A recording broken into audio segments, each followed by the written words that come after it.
Welcome back in. Vice President Kamala Harris is giving her first public speech since conceding the race for president to Donald Trump. Let's listen in. This campaign, we have been intentional about building community and building coalitions, bringing people together from every walk of life and background, united by love of country, with enthusiasm and joy in our fight for America's future. And we did it with the knowledge that we all have so much more in common than what separates us. Now, I know folks are feeling and experiencing a range of emotions right now. I get it.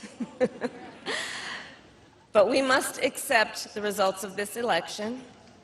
Earlier today, I spoke with President-elect Trump and congratulated him on his victory.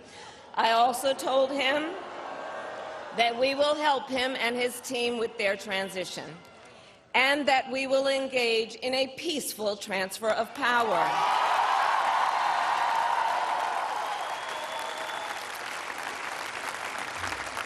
A fundamental principle of American democracy is that when we lose an election, we accept the results.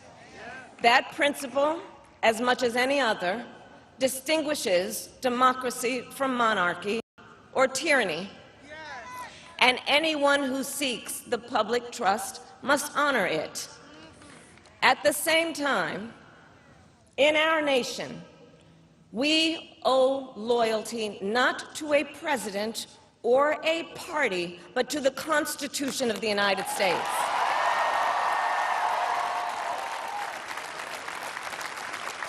And loyalty to our conscience and to our God. My allegiance to all three is why I am here to say, while I concede this election, I do not concede the fight that fueled this campaign.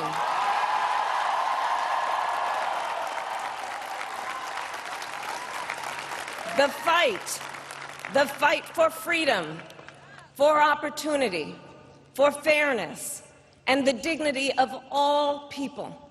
A fight for the ideals at the heart of our nation, the ideals that reflect America at our best.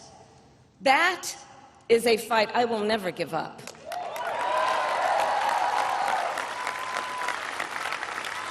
I will never give up the fight for a future where Americans can pursue their dreams, ambitions, and aspirations, where the women of America have the freedom to make decisions about their own body and not have their government telling them what to do. We will never give up the fight to protect our schools and our streets from gun violence. And America, we will never give up the fight for our democracy, for the rule of law, for equal justice, and for the sacred idea that every one of us, no matter who we are or where we start out, has certain fundamental rights and freedoms that must be respected and upheld.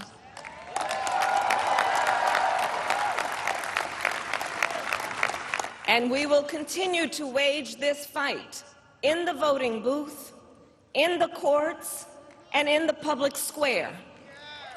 And we will also wage it in quieter ways, in how we live our lives, by treating one another with kindness and respect, by looking in the face of a stranger and seeing a neighbor, by always using our strength to lift people up, to fight for the dignity that all people deserve. The fight for our freedom will take hard work, but like I always say, we like hard work. Hard work is good work. Hard work can be joyful work. And the fight for our country is always worth it. It is always worth it.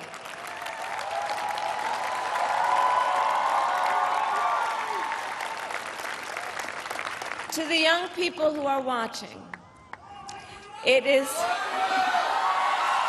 love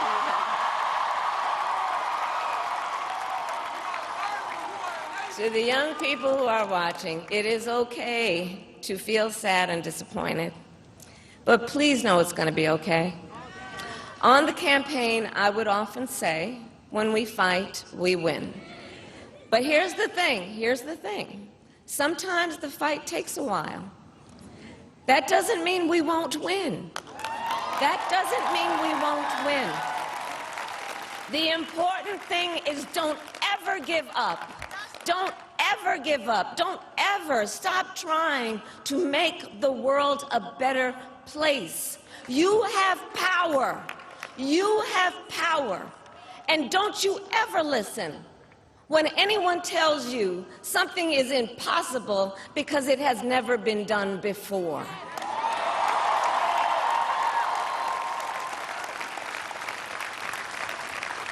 You have the capacity to do extraordinary good in the world. And so to everyone who is watching, do not despair. This is not a time to throw up our hands. This is a time to roll up our sleeves. This is a time to organize, to mobilize, and to stay engaged for the sake of freedom and justice and the future that we all know we can build together. Look, many of you know I started out as a prosecutor, and throughout my career, I saw people at some of the worst times in their lives. People who had suffered great harm and great pain, and yet found within themselves the strength and the courage and the resolve to take the stand, to take a stand, to fight for justice, to fight for themselves, to fight for others.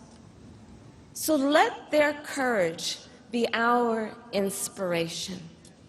Let their determination be our charge. And I'll close with this. There's an adage an historian once called a law of history, true of every society across the ages. The adage is, only when it is dark enough can you see the stars. I know many people feel like we are entering a dark time, but for the benefit of us all, I hope that is not the case.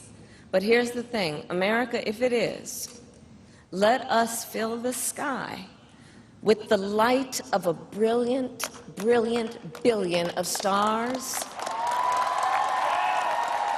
The light of optimism, of faith, of truth, and service.